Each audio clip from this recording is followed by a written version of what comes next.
This is episode 508 of the Rio Grande Foundation's Tipping Point, New Mexico. I'm Paul Gessing. And I'm Wally Drangmeister. I'm president of the Rio Grande Foundation, New Mexico's free market think tank. You can find out more about the foundation at riograndefoundation.org. Wally, I hope you and the missus had a nice and reflective Memorial Day weekend. And here we are back to action on the Tuesday after Memorial Day. Yes, definitely spent a few moments contemplating all those who have served our country and paid the ultimate price militarily. A somber day for that reason, but when the weather's as spectacular as it is in New Mexico, it was nice to get out amongst them as well. So, yeah, no, it was a very nice weekend. Not too hot, definitely mid 80s. Warm enough for going out to the pool. Also nice for grilling out and any activity outdoors that you can imagine. Now, those poor souls in Congress, however, at least the leadership spent a lot of the weekend trying to come to an agreement on the debt ceiling and some spending cuts. To say that this is a agreement as hammered out that's going to upset everybody, I think is stating the obvious. I think the question now is, will both houses in Congress agree to what amounts to very modest reductions in what otherwise would be rapidly increasing government spending and some very modest restraints on or limits on who can attain welfare under very specific programs. So those votes will be coming this week. But first and foremost, just reading from a CNN column, the agreement would suspend the nation's debt ceiling through January of 2025. That means through Election Day. So that's Joe Biden's priority, is to not have another debate over the debt ceiling. Caps non-defense spending under the deal at 1% increases in fiscal year 2025. After that year, no budget caps. So we got work requirements for certain adults receiving food stamps, clawing back some of the COVID-19 relief funds, roughly $28 billion that haven't been obligated so far, cutting somewhat the IRS funding, $80 billion over 10 years that Biden administration got in one of the recent bills, restarting student loan payments. So there's some good to be had. There's some bad to be had. And both sides, I think the conservatives are going to have to come to an agreement, and the progressives are going to have to come to an agreement with their own philosophies about whether to go ahead and embrace this plan or potentially have the United States default on its debt. So it'll be interesting. It's going to be an interesting week.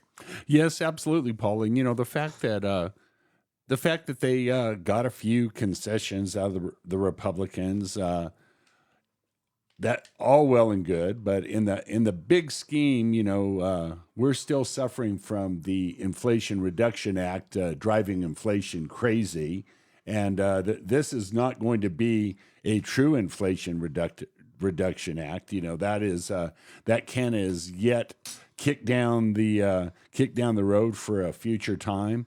But also, this is a very dangerous time politically. And so, does either side want to be viewed as the ones that didn't sign on to the deal to quote bankrupt the United States and make our credit worthiness worthless in the world? Which all of that's a bit overstated, but we'll have to see. I sort of think that everybody will hold their nose and vote for that. But if one side or the other doesn't, I mean, the risk at this point is way more political than anything else. I don't think that, the debt of the United States is in any grave danger.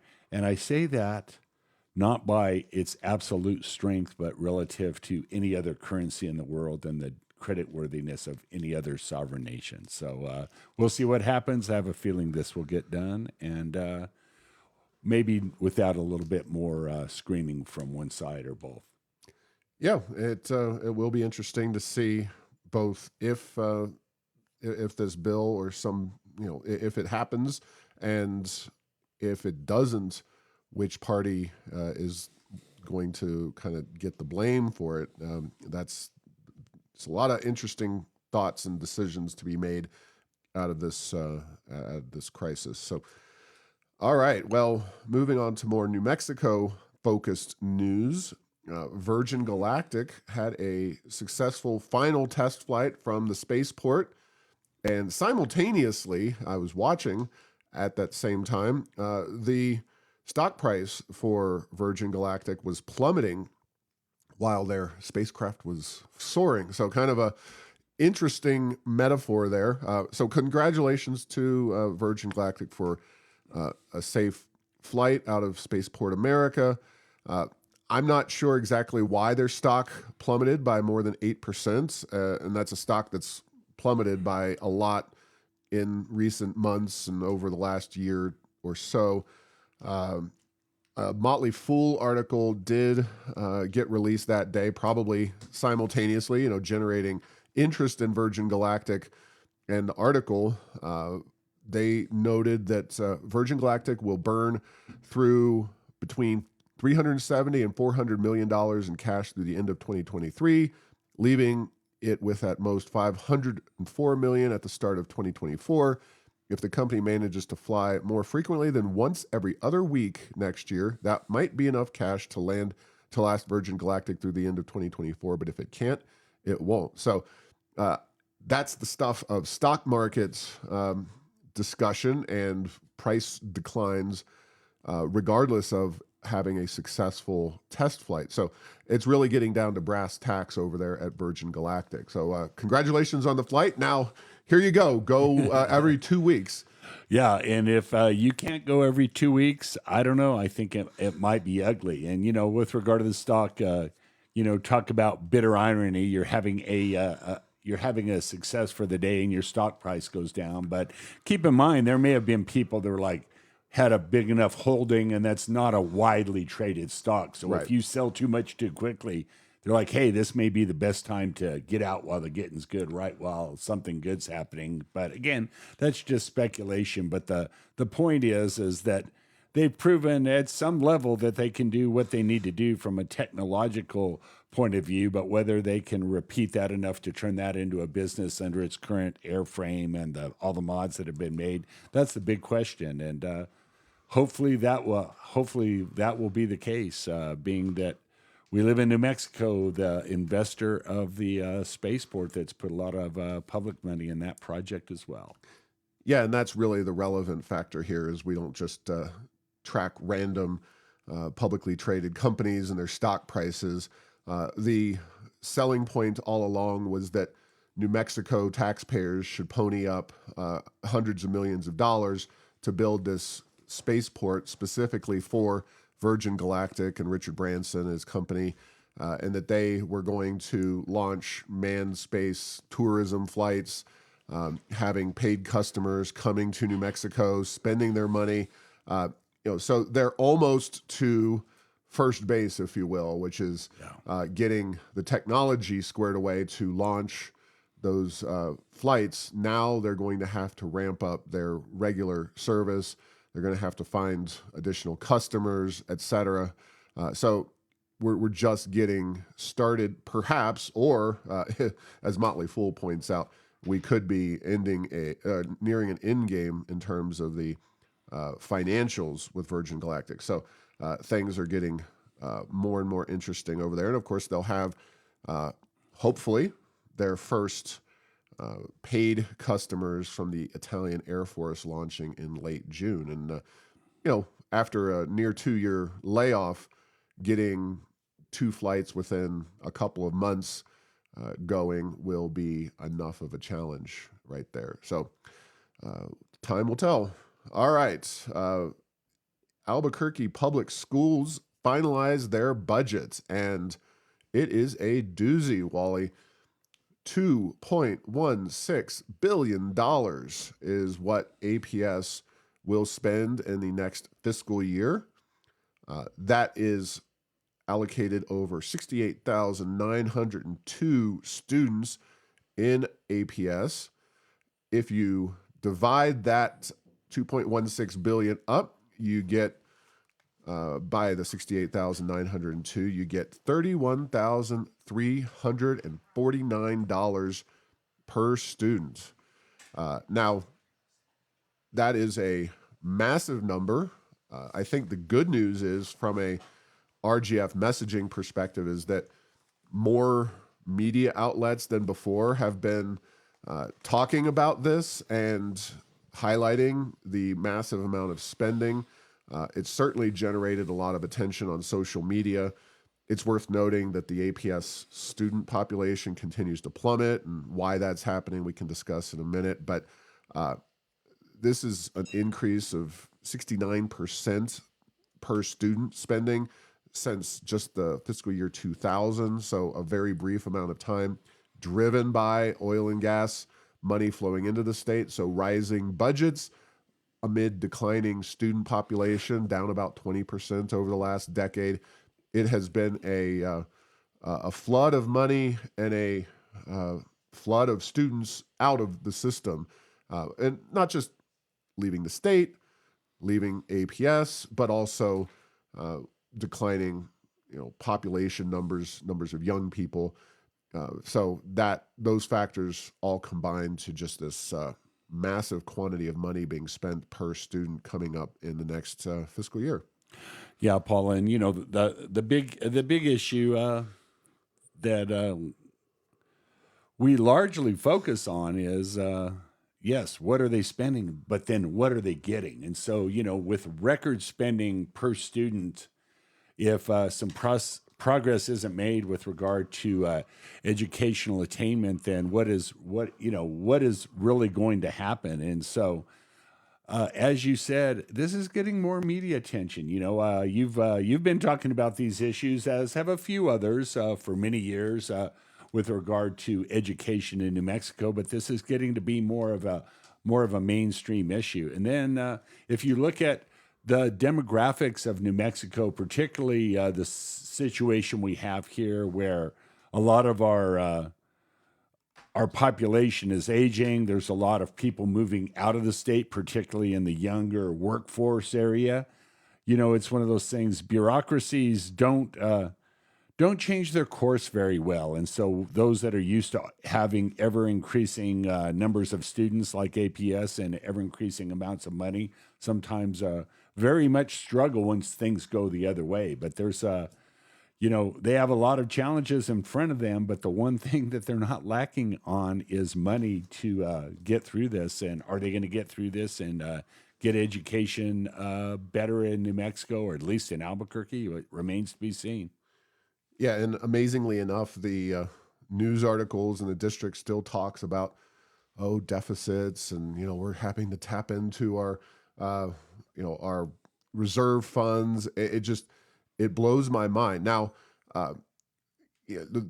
obviously, budgeting for an entity like Albuquerque Public Schools, you've got the capital budget, and they like to only talk about the operating budget, which is to fund, ongoing operations, teachers, and what's going on in the classroom. But one of the criticisms, including by the Legislative Finance Committee, so it's not just the radical right-wingers at the Rio Grande Foundation, at the LFC, they've talked about the need to right-size APS. And, we know that they have a big capital budget with a declining student population. They should be getting rid of some of that capital, including school facilities, but hasn't necessarily been done. And, the school board could do more. Everybody could do more, but really this is a function of the state and just having that money available, and they're going to keep pouring money into the schools. So unless oil and gas dries up in some significant way and New Mexico hits a budget roadblock, I don't see this budget situation turning around anytime soon. No, and your point's a good one with talking about deficits here and there. And so as different programs shrink and some expand, in many places of government, and certainly most places in the private sector, they just reallocate resources. It's like, oh, this program doesn't have as many students, and this one has more. We'll shift the money around. Not nearly that nimble, and so they always or continue, I guess is the right word, to focus on the fact that we're short of money in this little small part of our operation. When overall, that's certainly not the case. Now, more on the education front. The Associated Press is the latest news organization to discover the Mississippi Miracle. This kind of highlights the difference between what's going on in New Mexico and has gone on in New Mexico for several years, as opposed to what's going on in states, not just Mississippi. And this is something that we at the Rio Grande Foundation haven't focused on. Is that other states have also begun to pursue Mississippi-style reform. Now, they happen to be, at least according to the AP, Louisiana and Alabama, which are nearby to Mississippi, neighboring states, similar political cultures, similar past performance, but they have the AP article focuses on emphasizing of phonics, which we've talked about. Literacy coaches to help teachers implement that training, especially in low-performing schools, and then holding students back in third grade, no social promotion if they can't read. Now, again, as you and I have talked about for the better part of a few years, this is a lot like what Susana Martinez tried to get done here in New Mexico, the Florida model. And actually, the AP does a good job of highlighting the fact that Florida has been doing this model for 2 decades now and has done it very successfully, while other states, Mississippi, Louisiana, Alabama, have embarked upon these policy reforms more recently. New Mexico had the chance under Susana Martinez, but the Democrat-controlled legislature utterly refused to enact Mississippi-style reform. Recently, some of the kind of reading coaches and some of the investment in early childhood reading has begun to filter down into New Mexico, but you haven't seen this kind of, we're going to do what Mississippi did, we're going to do what Florida did, we're going to really dramatically make early childhood reading a focus. And we'll see what happens here in New Mexico in the not too distant future. Yeah, Paul, one of the most disheartening, almost to the point of depression for me, podcast was when you visited with the Mississippi's free market think tank representative.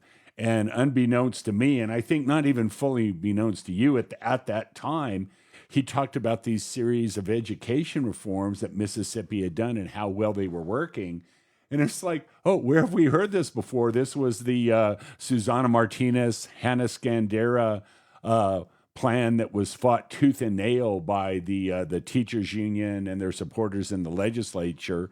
And yeah, it's talk about, basically now we're getting into more a decade of missed opportunity for students. And, again, if not that, what? Because we're fine getting money to education, but it doesn't seem like we're always doing a good job about getting educational attainment as the end result.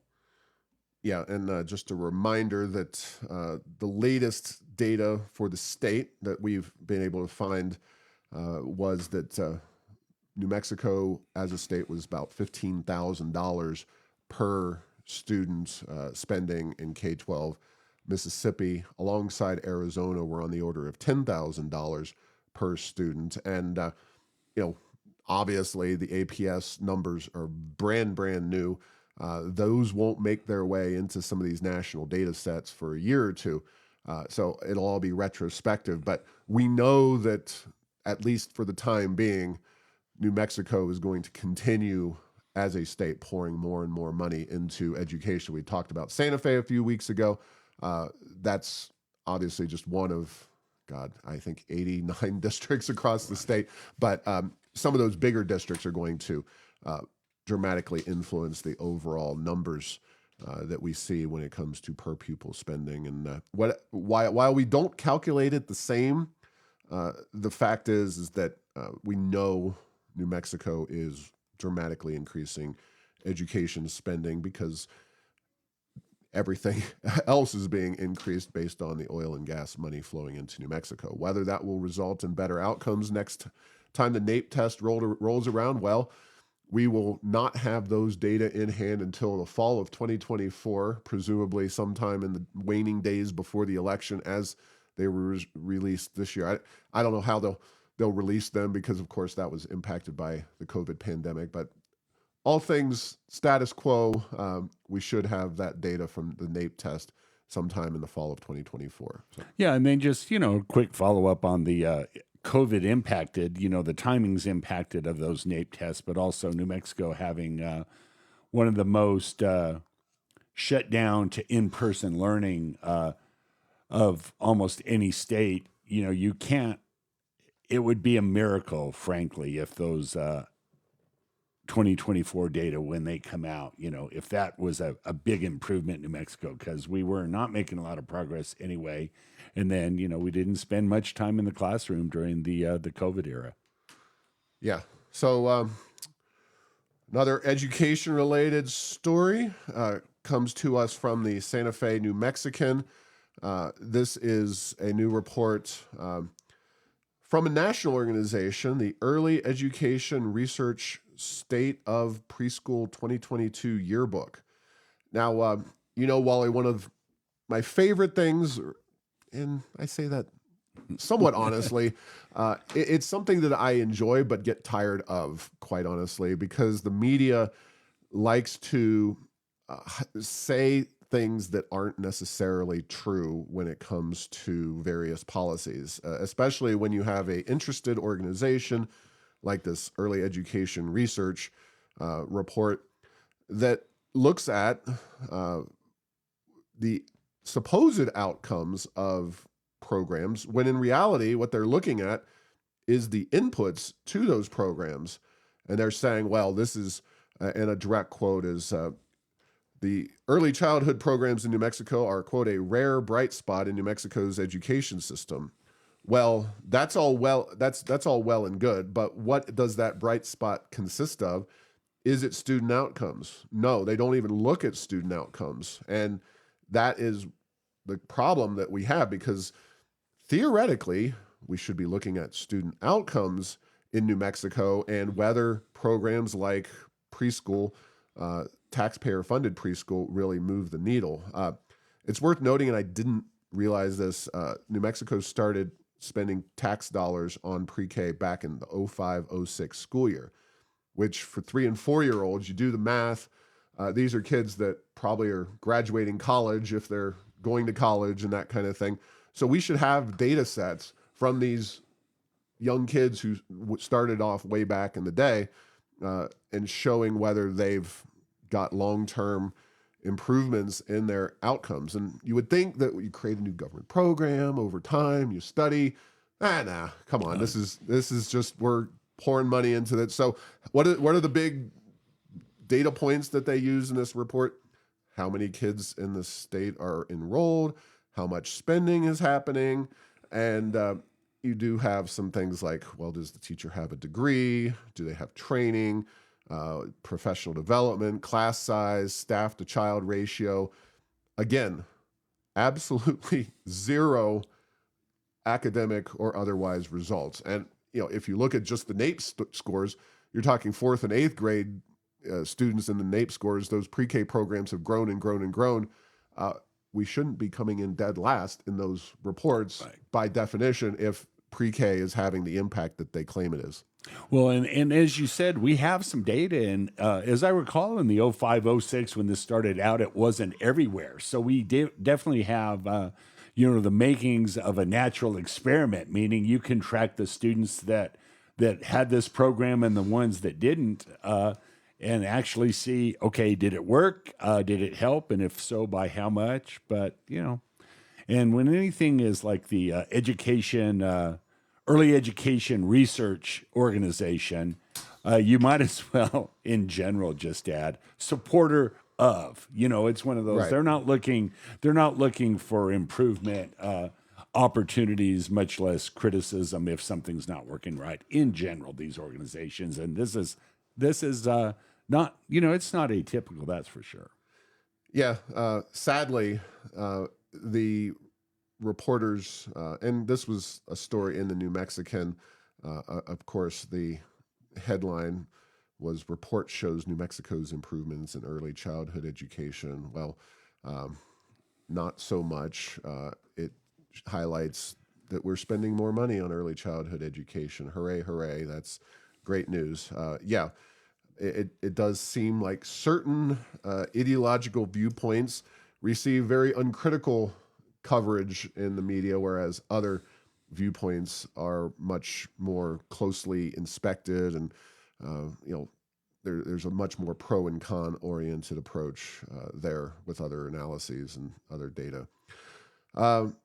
Speaking of both sides, and this is one, nothing says NIMBY like Santa Fe. And while people who kind of talk about wind and solar often ascribe to them all the positive things of being green and being affordable energy, etc., the proposed construction of the Rancho Viejo solar facility on 800 acres of private land, about a mile off New Mexico 14, south of Santa Fe, is generating some pushback, and I would say rightly so, because solar, not so much. It's not so exciting to live around as much as advocates like to talk about how green it is and how great for the environment it is. 800 acres of desert, where wildlife lives and other critters, and not to mention the heat island effect and the reflection of those solar panels and people having to, deal with the construction and all the other factors, not as fantastic to live around. In fact, the UK Guardian looked at a solar facility in the Mojave Desert, and they say what was an oasis of this solar facility, what was an oasis has become a little island in a dead solar sea. And talking about somebody who worked for the National Park Service for over 20 years, argues that solar plants create myriad environmental problems, including habitat destruction, lethal death traps for birds, which dive at the panels, mistaking them for water. And he said, again, Southern California, one project bulldozed 600 acres of designated critical habitat for the endangered desert tortoise, while populations of Mojave fringe-toed lizards and bighorn sheep have also been afflicted. We are trying to solve one environmental problem by creating so many others. Well, Paul, 800 acres, that's 1.25 square miles. And so, if nothing else, from a migratory wildlife point of view, probably creates a bit of an issue. One of the things that the oil and gas industry is proud of is, even though they have a lot of facilities out there, wildlife tends to be able to get around them and go around them and not be negatively impacted by that. But yeah, that is that's a big facility. And if you look at these large solar fields, you know that virtually nothing of any size from a animal point of view and very limited plant growth can exist in those fields. And if you think that's bad, being next to a 1.25 square mile solar facility, if you have a residence or home or whatever business nearby, try being next to a wind farm of that size, because that creates all kinds of issues with light, and not to mention the birds, dead birds. If it gets to be cold, it flings ice shards. There's a lot of issues with regard to that. So yeah, it is a good point that there are a lot of issues when it comes to. I guess there is no free lunch environmentally, and we're going to get to see whether the cure is worse than the problem with regard to environmental impacts of current energy sources. Yeah, our friends at the IPA&M Independent Petroleum Association of New Mexico. For those not down with the acronyms, they have a annual wildlife in the oil field contest. I've been to their conference most years, dating back to my initial start at the Rio Grande Foundation. And they always have a lot of really, dare I say, cute and interesting photos of the way that wildlife tends to engage with the oil wells and oil facilities out in the patch. And quite frankly, you just can't do that. Solar panels cover up the entire ground. It changes the entire local ecosystem. And we know wind turbines have devastating impact on birds and a lot of other issues. So that's setting aside the physical materials, the mining that is needed, all the different factors that are required. There is, well, one source of electricity that, if we made a transition to that particular source of electricity, occupies very little space, and the waste from it can be stored in a very small contained area. But ironically, environmentalists don't like that zero carbon form of electricity. No, they do not. And they don't even like a safe storage facility to be built in their state, even if they live in Santa Fe and that storage facility is a 4 or 5 hour car ride away. So yeah, and it's, of course, Santa Fe. Nobody needs to remind our listeners of Santa Fe's voting patterns and the ideological kind of approach that most residents in and around Santa Fe take to public policy issues. Nonetheless, our hopes are with the NIMBY crowd in this particular circumstance, because ultimately we're pouring more money good money after bad on heavily subsidized so-called green energy. The day that we as a state reckon and realize that you cannot solve America's or New Mexico's electricity and energy problems with these sources of unreliable energy, very expensive in the grand scheme of things, that we realize that fact and move on to approaches that actually work, that will be a great day for New Mexico and for America. It's, I think it's inevitable. It's just a matter of kind of running up against that. And the more people push back against these developments in their communities, even if it is, Santa Fe, the least sympathetic group arguably around. Although South Santa Fe is not exactly the same as, that's not where the millionaire class hangs out. No, that's not kind of Canyon Road North, which is where the beautiful people tend to live in Santa Fe. But, then, Paul, the other thing about solar is if you have rooftop solar, you're taking ground that's not doing anything else other than keeping the rain from going into your building, or covered parking.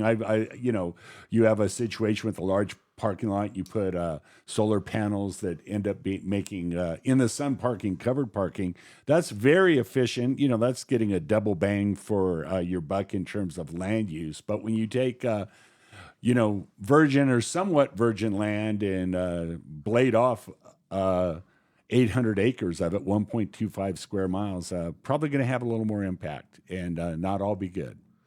Absolutely. Well, as a golfer at Ladera Golf Course, where they have those solar panels over the parking lot, I appreciate the fact that my car is not the temperature of the sun when I get back from a round of golf. However, they also don't recycle aluminum cans at Ladera Golf Course or the city golf courses in general, which that could be low-hanging fruit. Shocker.